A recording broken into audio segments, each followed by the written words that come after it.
Let me say something that might sound a bit odd coming from someone who owns a Lamborghini. Stopping buying things is what made me rich. Not working harder, not finding some secret investment, not waking up at 4 a.m. and journaling about my goals. I just stopped buying certain things, and the money that was quietly leaking out of my life every single month started stacking up instead. Now, before you click off thinking this is another video about skipping your morning coffee, it isn't. I'm not here to tell you to suffer. I'm here to show you exactly what I stopped buying, why it was quietly destroying my wealth, and what I did with that money instead. Because here's the truth. Most people aren't broke because they don't earn enough. They're broke because of what they're spending it on without even realizing it. I left school at 16 with no qualifications and no money. My first job paid less than $2 an hour. Nobody handed me anything. But once I figured out these 7 things, everything changed. And I'm confident that if you apply even 3 or 4 of them, you'll look back in 5 years and genuinely not believe how different your financial life is. So let's get into it. Number 1, buying time with money when I should have been buying money with time. This one sounds philosophical, but stick with me because it's probably the most important thing on this list. When I was younger, I would spend money constantly on convenience. Takeaways because I didn't want to cook, taxis because I didn't want to wait, upgraded everything because I wanted it now, and I told myself I deserved it because I was working hard. The problem is, spending money on convenience when you're trying to build wealth is like trying to fill a bath with the plug pulled out. You can keep pouring money in, but it'll never fill up. Here's what I mean. Every time I spent £20 on a takeaway instead of cooking, I wasn't just spending £20. I was spending the future value of that £20. If I'd invested that £20 at 18 instead, with a 10% average annual return by the time I was 65, that £20 would have turned into over £800. Now, multiply that by every takeaway, every taxi, every unnecessary upgrade, and you start to see the problem. I'm not saying live like a monk. I'm saying be deliberate. The wealthy don't spend money to feel rich. They invest money to become rich, and then they spend. There's a big difference. Once I understood that every pound I spent was a pound that couldn't work for me in the background, I became a lot more careful about what I was actually buying. Not tight, intentional. There's a massive difference. Number 2, status purchases. Let me be brutally honest with you here because I see this everywhere, and it genuinely concerns me. Designer clothes, brand new cars, the latest iPhone the second it drops, flash watches. I'm not against any of these things. I own nice things now, but I bought them after I had real money, not before. Here's the thing that most people don't understand. When you're young and you're buying status items, you're not impressing the people you think you're impressing. Wealthy people aren't impressed by your trainers. They're looking at your habits, your discipline, and your mindset. The people you are actually impressing are other people who also can't afford those things. Think about that for a second. I know that's a bit harsh, but it's true. I've had conversations with genuinely wealthy people, and not one of them has ever brought up a brand name in the context of being impressed. Not once. Meanwhile, I've met people drowning in debt who own 3 designer belts. Now, I did buy status items when I was younger. I remember spending money I didn't really have on a car that looked good, but bled me dry in insurance and maintenance costs. I told myself it was an investment in my image. It wasn't. It was an investment in other people's opinions of me. And other people's opinions of you will never put money in your bank account. Here's the practical takeaway. Write down every status purchase you've made in the last 12 months. Be honest. Now ask yourself, did that purchase genuinely improve your life, or did it improve how you thought other people saw you? If it's the second one, you've identified a leak. Plug it. Number 3, buying entertainment that costs you twice. Now this one is a little less obvious, so stay with me. I'm not talking about cancelling Netflix. I'm talking about a specific kind of entertainment spending that doesn't just cost you money in the moment, but costs you again later in ways most people never connect. Let me give you an example. When I was in my 20s, I spent a lot of money going out. Drinks, clubs, restaurants, the whole lot. On the surface, that seems normal. Everyone does it. But here's what I noticed after a while. The nights I spent the most money were also the nights I felt worse the next day. And when I felt rough the next day, my productivity went to 0. I wasn't building anything. I wasn't learning anything. I was just recovering. So the money I spent wasn't just the money. It was also the next day, and sometimes the day after that. I call this double cost spending. You pay once at the till and you pay again with your time and your energy. And for someone trying to build something, your time and your energy are your most valuable assets. Full stop.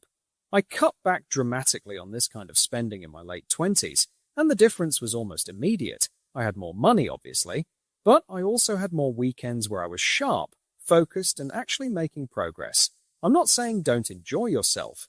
I've said that already, and I mean it. I'm saying be aware of what your entertainment is actually costing you when you factor in everything. Because the night out that costs you £80 and then a full Sunday of recovery isn't an £80 night.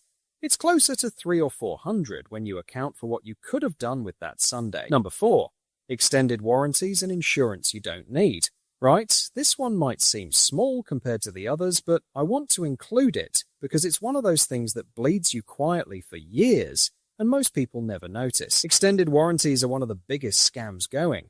Let me explain why. When you buy a phone or a laptop or a television, and the salesperson offers you a 2-year extended warranty on top of the standard 1 year, what they're actually selling you is peace of mind you don't need.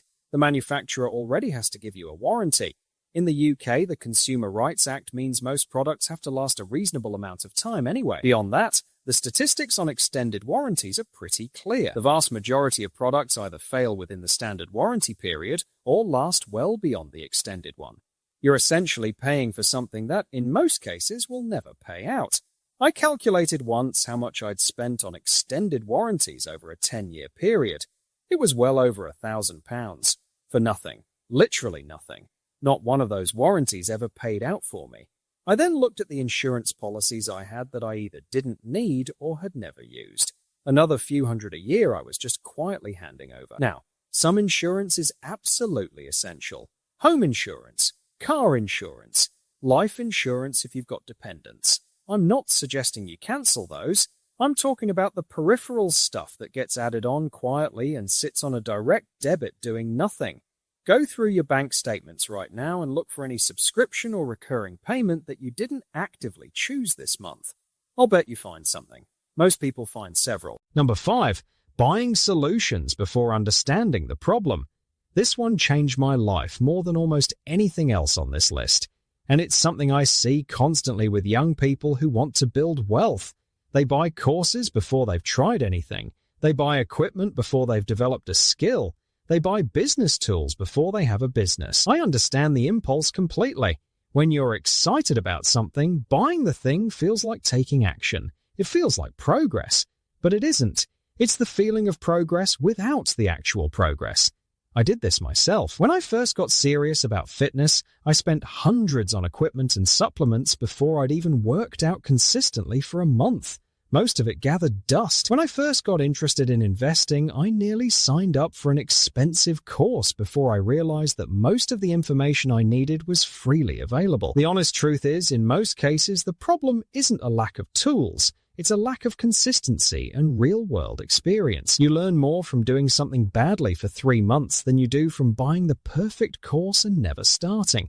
So before you spend money on a solution, ask yourself 2 things. First, do I actually understand the problem I'm trying to solve well enough to know this is the right solution? Second, is there a free or low-cost way to get started that would teach me whether I actually want to pursue this? Most of the time, the answer to the second question is yes. Start there. Spend later when you know it's worth it. Number 6. Buying things on sale that you didn't need before they went on sale. I'll keep this one sharp because it's simple, but it catches almost everybody. Sales are not discounts.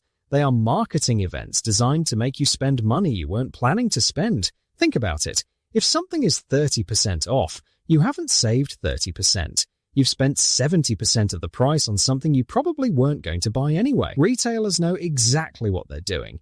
They inflate the original price, they put it on sale, they create urgency with countdown timers and limited stock warnings. And our brains respond to it because we're wired to feel like we're winning when we get a deal. I've been guilty of this. I remember buying a jacket once because it was 60% off. I didn't need a jacket. I had jackets. But 60% off felt too good to pass up. I wore it twice. The real question to ask yourself before any sale purchase is simply this. Would I have bought this at full price? If the answer is no, then the sale price is still too expensive, because you're not saving money. You're spending money you didn't plan to spend. The only genuine saving is not buying the thing. I know that sounds obvious when you say it out loud, but in the moment, standing in front of a sale rack or scrolling through a Black Friday deal, it doesn't feel obvious at all. That's by design. Don't fall for it. Number 7, buying other people's vision of success. This is the big one. And I've saved it for last because I think it's the root cause of almost everything else on this list. Most people are spending money chasing a version of success that they didn't actually choose. They chose it because they saw it on social media, or because their friends have it, or because they grew up thinking that's what winning looks like. The big house, the flashy car, the holidays you post about, the watch, the clothes, the lifestyle. And I'm not saying any of those things are wrong. I own a Lamborghini. I have a nice house. I enjoy those things genuinely. But here's the critical difference. I defined what success meant to me first, and then I built toward it deliberately. I didn't buy those things to feel successful. I bought them after I became successful because I actually wanted them. When you're spending money on someone else's version of success, you're pouring money into a bucket that can never be full. Because it was never your bucket, you'll hit the goal and feel empty. Then you'll move the goalpost. Then you'll spend more. I've watched this destroy people financially. Smart people, hard-working people. They earn good money, spend it all keeping up with an image, and arrive at 50 with nothing saved and everything mortgaged. The most powerful financial decision you can make right now isn't an investment strategy. It's sitting down and genuinely deciding what success means to you. Not what it looks like on Instagram. Not what your mate from school is doing. What do you actually want your life to look like? Write it down. Then, every time you're about to make a purchase, ask yourself one question. Does this take me closer to that life or further away from it? That question alone has saved me more money than any budgeting app or financial strategy I've ever used. Because when you're clear on what you actually want, spending money on everything else starts to feel exactly like what it is. Wasteful. So there you have it. 7 things I stopped buying that made me richer. Not overnight. Not because of some magic formula, but because I stopped leaking money quietly in ways I wasn't even fully aware of, and I started putting it to work instead. If you want to know exactly where to put that money once you've freed it up, I'll leave that video right up there. But don't click on it just yet. Make sure to subscribe if you want to grow your wealth. Okay? I'll see you over there.